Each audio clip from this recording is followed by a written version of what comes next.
जरदारी की तड़ी के बाद ऑपोजिशन खड़ी होने लगी, राब्तों में तेजी। फजलुर रहमान की जाती उमरा में नवाज शरीफ से मुलाकात। सियासी सूरत हाल, नैब केसेस और सरकारी मुखालिफ तहरीक पर बातचीत। JUI सरबराह की साबिक सदर से भी जल्द मुलाकात मुतवक्के।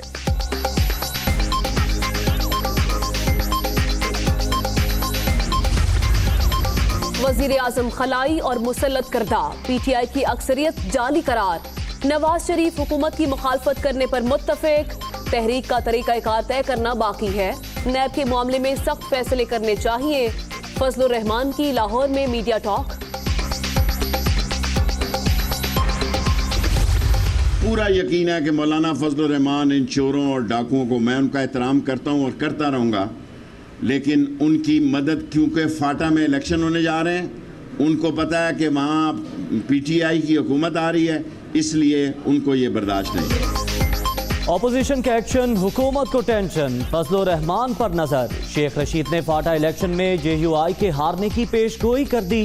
नवाज शरीफ ने फिर झूठ बोला। एम्बुलेंस के बजाय मौलाना सियासी ऑक्सीजन देने पहुंच गए। फवाद चौधरी का ट्वीट, अदालतों से नोटिस लेने की अपील।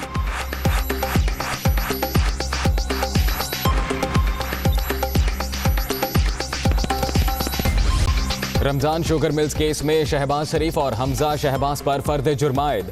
मुल्जिमान का सेहत जुर्म से इनकार। आइंदा समात पर गवाहान तलब। 10 साल में 2300 अरब बचाए, पैसे का गलत इस्तेमाल नहीं हुआ। लीगी रहनुमा की गुफ्तगू।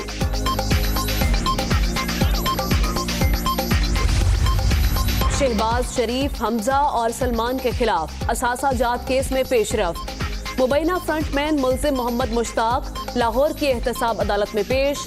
नैब हुकाम की जिस्मानी रिमांड की इस्तदा।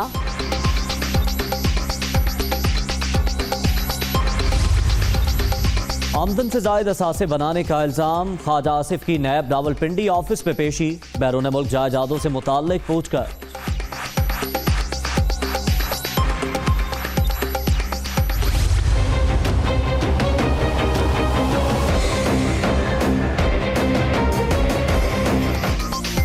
अल अजीजिया रेफरेंस, सजा के खिलाफ नवाज शरीफ की अपील। इस्लामाबाद हाईकोर्ट का 2 रुकनी बेंच आज समाअत करेगा। साबिक वजीर आजम ने बीमारी के बायस हाजिरी से इस्तिस्ना मांग लिया।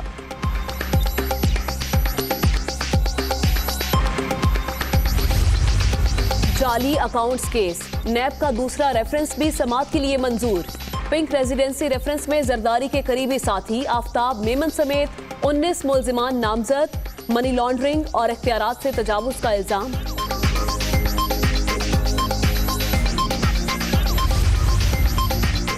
इमरान खान की ज़ेर सदारत वफाकी काबीना का इजलास। 19 निकाती एजेंडे पर गौर। असद उमर नई एमनेस्टी स्कीम पर एतमाद में लेंगे। मंजूरी के बाद सदारती ऑर्डिनेंस के जरिए नाफिज करने का फैसला।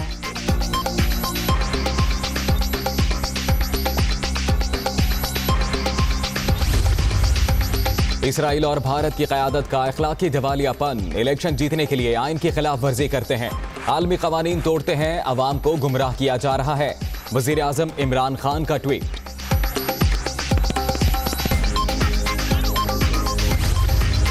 करतारपुर राहदारी मंसूबा, पाकिस्तान ने 50% से ज्यादा काम मुकम्मल कर लिया। भारत 5000 सिख यात्रियों की रोजाना की बुनियाद पर आमद चाहता है। इतने पैमाने पर इंतजामात मुश्किल हैं, दफ्तर खारजा का बयान। फ्यूल एडजस्टमेंट कीमत में आवाम पर एक और वार। बिजली की कीमत में 80 पैसे यूनिट इजाफे का नोटिफिकेशन जारी। सारिफीन पर 5 अरब 20 करोड़ रुपए का इजाफी बोझ पड़ेगा।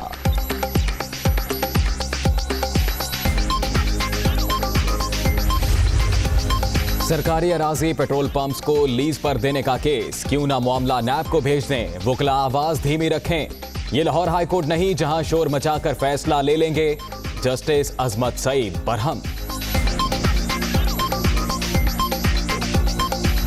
गुर्बत ने एक और घर उजाड़ दिया। टांक में अलमनाक सानेहा। कर्ज में डूबे शख्स ने बीवी, 2 बेटियों और बेटे को कत्ल करके खुदकुशी कर ली।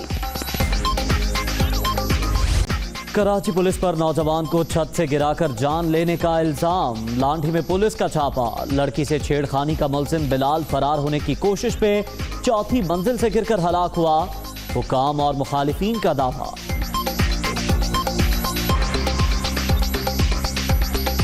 ये कोई ब्लैकमेलिंग वगैरह कर रहा था। किसको? ये घर वालों को। अच्छा। साथ में उनकी लेडीज़ भी आई थी, हाथापाई भी की है। अच्छा। मगरब का टाइम हाथापाई की, फिर हम लोगों ने कंप्लेन कराई। चांडियो साहब आए हमारे साथ। हाँ। हम लोग ऊपर गए, गेट वेट नहीं खोल रहे थे। अंदर से लेडीज़ भी गालियाँ निकाल रही थी, बोल रही थी कि भाई बिलाल घर पर नहीं है। 5 मिनट के बाद नीचे से आवाज़ आई कि भाई बिलाल ने ऊपर से छलांग मारी। रहीम यार खान के करीब कच्चे के इलाके में ऑपरेशन का तीसरा रोज, पुलिस की पेशकदमी। लठानी गैंग कमीगाह छोड़कर फरार, फोर्सेस ने कंट्रोल संभाल लिया।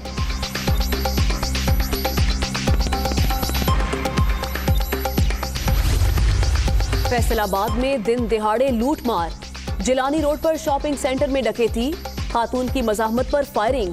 सीसीटीवी फुटेज में चेहरे वाजे, पुलिस मुलजिम पकड़ने में नाकाम।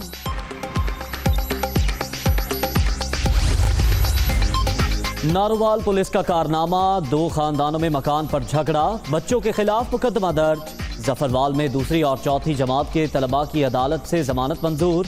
तफ्तीशी अफसर ने 1 लाख रिश्वत ना देने पर पर्चा काटा, मुतासरा फैमिली का इल्जाम।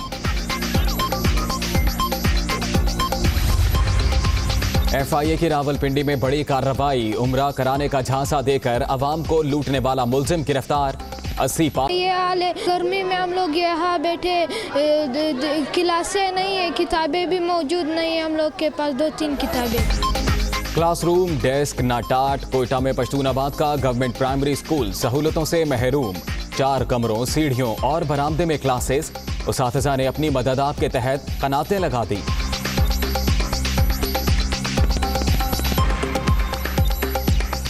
वाइफे के सरबराह मौलाना फजलुर रहमान नवाज शरीफ से मिलने उनकी रिहाइश गाह पहुँचे और उनकी खैरियत दरियाफ्त की। नवाज शरीफ ने उन्हें अपने इलाज के मुतालिक आगाह किया। दोनों रहनुमाओं की मुलाकात नाश्ते की मेज पर हुई। मुलाकात के दौरान मुल्की सियासी सूरत हाल, नैब केसेस और हुकूमत मुखालिफ तहरीक से मुतालिक तबादला ख्याल किया गया। दूसरी तरफ फवाद चौधरी नवाज शरीफ और मौलाना फजलुर रहमान की मुलाकात पर तंज किए बगैर न रह सके। अपने ट्वीट में उन्होंने कहा, नवाज शरीफ ने बीमारी पर हमेशा की तरह झूठ बोला। एम्बुलेंस के बजाय फजलुर रहमान जाती उम्रा पहुंच गए। मौलाना मियां साहब को सियासी ऑक्सीजन दे रहे हैं, अदालतों को इसका नोटिस लेना चाहिए। मौलाना फजलुर रहमान ने वज़ीर आज़म को खलाई और मुसल्लत करदा करार दे दिया। PTI की अक्सरियत जाली है, नवाज शरीफ हुकूमत की मुखालिफत करने पर मुत्तफिक हैं। उन्होंने कहा कि तहरीक का तरीक़ाकार तय करना बाकी है। JUI के सरबराह लाहौर में साबिक वज़ीर आज़म से मुलाकात के बाद मीडिया से गुफ्तगू कर रहे थे। जब इलेक्शन हुए हैं तो इलेक्शन के फ़ौरन बाद सब एक पेज पे आ गए थे कि जी ये इलेक्शन धांधली के इलेक्शन हैं, जो हुकूमत है उसकी अक्सरियत जाली है, जो हमारा वज़ीर आज़म बना बैठा है वो भी एक जाली और खलाई किस्म का वज़ीर आज़म है, जो मैं समझता हूँ कि ये नस्ब करदा है, इंस्टॉल्ड है। तो ऐसे लोग जो पाकिस्तान के नज़रिए को नहीं जानते, पाकिस्तान के हालात से वाकिफ़ियत नहीं रखते, मईशत के हवाले से उसके अबजद से भी वाकिफ़ ना हों और मुल्क उनके हवाले कर दिया जाए, तो फिर आप अंदाज़ा लगाएं कि मुल्क कहाँ किस तरफ जाएगा। तो ये एक कदर मुश्तरक तमाम सियासी जमातों के अंदर पाई जा रही है और इंशाअल्लाह मैं आज या कल तक आसिफ अली ज़रदारी से भी मुलाकात करूँगा, उनसे भी इंशाअल्लाह इन्हीं उमूर पर बातचीत होगी। तो बाहमी राब्तों का एक सिलसिला कि जिसमें कम से कम जो मुत्तफ़क़ा नुकात हैं उस पर एक हम आहंगी तमाम सियासी जमातों के अंदर होनी चाहिए। आगे बढ़ते हुए आपको बताएं, एहतसाब अदालत ने रमज़ान शुगर मिल्स केस में मुलव्विस हमजा शहबाज और शहबाज शरीफ पर फर्द जुर्म आयद कर दी। बाप बेटे ने सेहत जुर्म से इनकार कर दिया। शहबाज शरीफ ने कहा कि 10 सालों में कौम के 2300 अरब रुपए बचाए। लाहौर से मोहम्मद अशफाक की रिपोर्ट। एहतसाब अदालत के जज सैयद नजमुल हसन ने रमजान शुगर मिल केस पर समाअत की। अदालत के रूबरू शहबाज शरीफ और हमजा शहबाज पेश हुए। प्रोसिक्यूटर नैब ने बताया कि 18 फरवरी को रमजान शुगर मिल केस का रेफरेंस एहतसाब अदालत में दायर किया गया, जिसमें साबिक वज़ीर आला शहबाज शरीफ और उनके बेटे हमजा शहबाज को नामजद किया गया। मुलजमान ने जिला चिन्योट में वाक़ रमजान शुगर मिल को फायदा पहुँचाने के लिए 10 किलोमीटर तवील नाला बनाया, जिससे कौमी खजाने को 21 करोड़ रुपए का नुकसान पहुँचा। वफाकी वज़ीर इत्तलात फवाद चौधरी कहते हैं कि नवाज शरीफ और आसिफ जरदारी दौर में लिया गया 60 अरब डॉलर का कर्जा कहाँ गया। हुदैबिया मॉडल की तर्ज पर दोनों हुक्मरान खानदानों ने करप्शन की। फवाद चौधरी ने अपने ट्वीट में कहा कि 10 साल के दौरान लिया गया कर्जा 2 खानदानों ने आपस में तकसीम किया। हुदैबिया करप्शन मॉडल दोनों हुक्मरान खानदानों ने बार बार इस्तेमाल किया। फवाद चौधरी का कहना था कि पैसा हुंडी और हवाला से बाहर भेजा गया और घुमाया गया। जाली अकाउंट्स और जाली लोग इस्तेमाल हुए। नवाज, शहबाज और जरदारी इस तमाशे के मरकजी किरदार हैं, जबकि साइड रोल वाले दर्जनों हैं।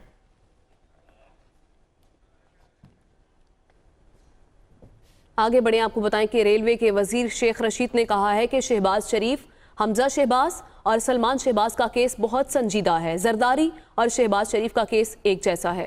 नवाज शरीफ और शहबाज शरीफ की सियासत अलहदा है। उम्मीद है मौलाना फजलुर रहमान इनका साथ नहीं देंगे। उनका मजीद क्या कहना था, ये देखते हैं।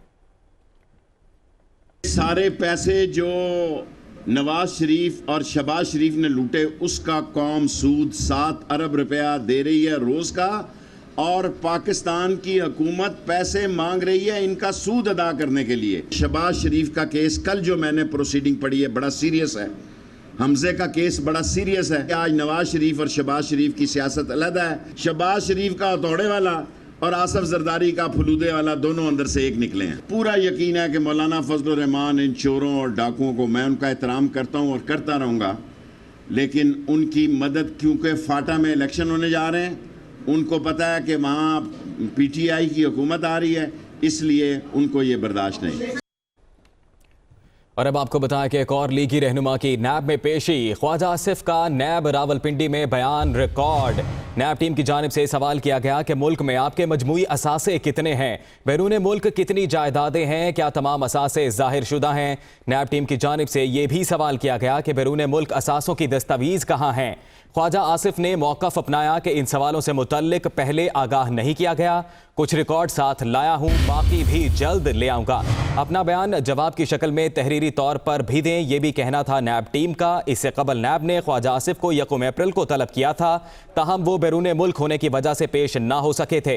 एहतसाब ब्यूरो ने ख्वाजा आसिफ से उनके असासों की तफसीलात तलब करते हुए मुतल्लिका दस्तावेज़ात साथ लाने का हुक्म दिया है और इन्हें तहरीरी जवाब के लिए सवालनामा भी देने का फैसला किया गया है। तो आज एक और लीगी रहनुमा की अहम पेशी हुई है। लाहौर से अहम खबर दें आपको। शरीफ फैमिली का मुबैना फ्रंटमैन मोहम्मद मुश्ताक एहतसाब अदालत में पेश कर दिया गया। मोहम्मद मुश्ताक का 23 अप्रैल तक का जिस्मानी रिमांड मंजूर हो गया। मुलजिम ने सलमान शहबाज के अकाउंट में 50 करोड़ रुपए की ट्रांजैक्शन की थी।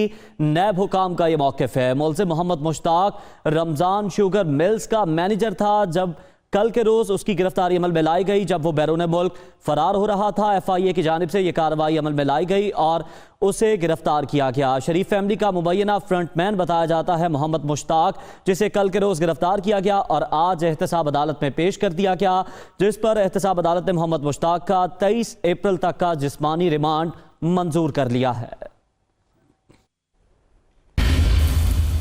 अहम खबर आपको दे के वजीर आजम की जेर सदारत काबीना का इजलास 19 निकाती एजेंडे पर गौर किया गया है। इजलास में नई एमनेस्टी स्कीम पर भी तबादला ख्याल किया गया, जबकि दोहरी शहरियत से मुतालिक सुप्रीम कोर्ट के फैसले का जायजा लिया गया है। वजीर आजम की सदारत में काबीना का इजलास हुआ, जिसमें 19 निकाती एजेंडे पर गौर किया गया है, जबकि दोहरी शहरियत से मुतालिक सुप्रीम कोर्ट के फैसले का जायजा लिया गया है। इजलास का अहवाल जानते हैं कमरुल मुनव्वर से। कमरुल मुनव्वर, आगाह कीजिएगा। जी, वज़ीर आज़म इमरान खान की जेर सदारत वफाकी काबीना का इजलास जो है वो हुआ, जिसमें आज एमनेस्टी स्कीम जो है उस हवाले से असद उमर ने ब्रीफिंग लेनी थी। काबीना को इस हवाले से एतमाद में लेना था। इसके अलावा 19 नकाती एजेंडा उस पर गौर किया जाएगा, जिसमें गरीबों के लिए जिगर बोन मैरो ट्रांसप्लांट, मुख्तलिफ बीमारी और दूसरे प्रोग्राम को दोबारा से फाल करने के लिए अपनी ब्रीफिंग जो है वो वजीर सेहत देंगे और उसके बाद उनको फाल करने के हवाले से जायजा लेंगे और वजीर आज़म इस पर अपना जो है मौक़िफ़ पेश करेंगे। जबकि जो CEO जेनको 1 और 2 और 3 की तैनाती का मामला भी आज जेर गौर रहेगा। आज काबीना का जो इजलास है, इसमें UAE और पाकिस्तान के दरमियान फाइनेंशियल इंटेलिजेंस की मफाहमती याददाश्त पर दस्तखत का मामला है, वो भी इस पर भी गौर किया जाएगा।